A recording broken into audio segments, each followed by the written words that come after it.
Юнармия создана для тех ребят, кто любит Россию и готов активно помогать ей стать лучше. Кому не безразлично, какой будет наша страна через 10 лет. Юнармейцы не принадлежат никакой политической партии. Клубы юных летчиков, моряков, десантников. Возродить старые добрые традиции, создать в республике специализированные формирования юнармейцев, предложил премьер Руслан Гагиев. По его словам, это позволит воспитать у молодежи целенаправленную, профессиональную ориентацию по тем направлениям, которые им интересны.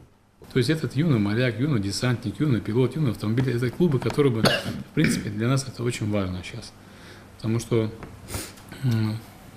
дети, молодежь активно вообще на разных площадках показывают, и мы гордимся этим талантом. Особенно я горжусь тем талантом и самоотверженностью тех ребят, которые в парашютном спорте добились успеха. Видите, это тоже благодаря вам, главе республики.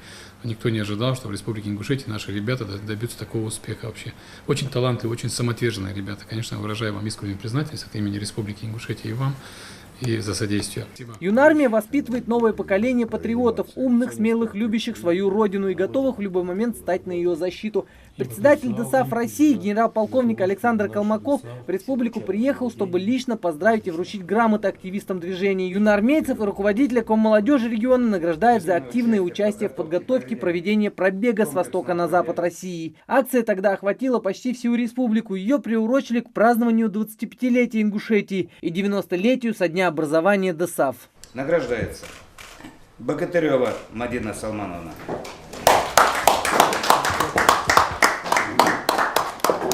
Сегодняшнее юноармейское движение – это тот симбиоз, когда взято самое лучшее из истории воспитания Советского Союза, зарубежного опыта, современной российской действительности. И на сегодня это как раз та структура, которая мощно набирает обороты по территории всей России, и которые сейчас развернулись все и государственные деятели, и государственные структуры, общественные движения.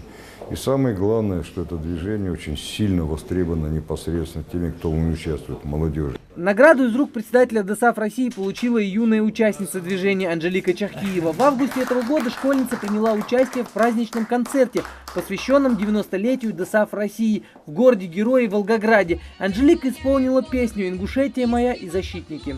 Защитники Отечества России, верные сыны.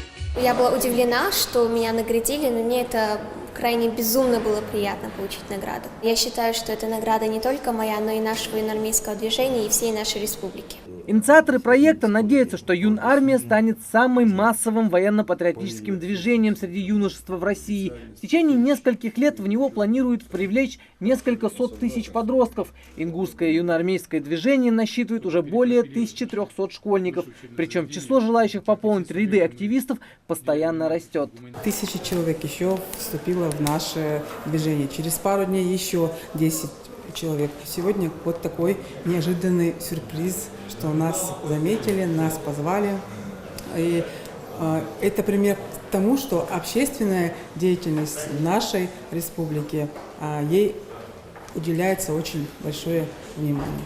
Награду из рук председателя правительства получил и руководитель ДСАФ России.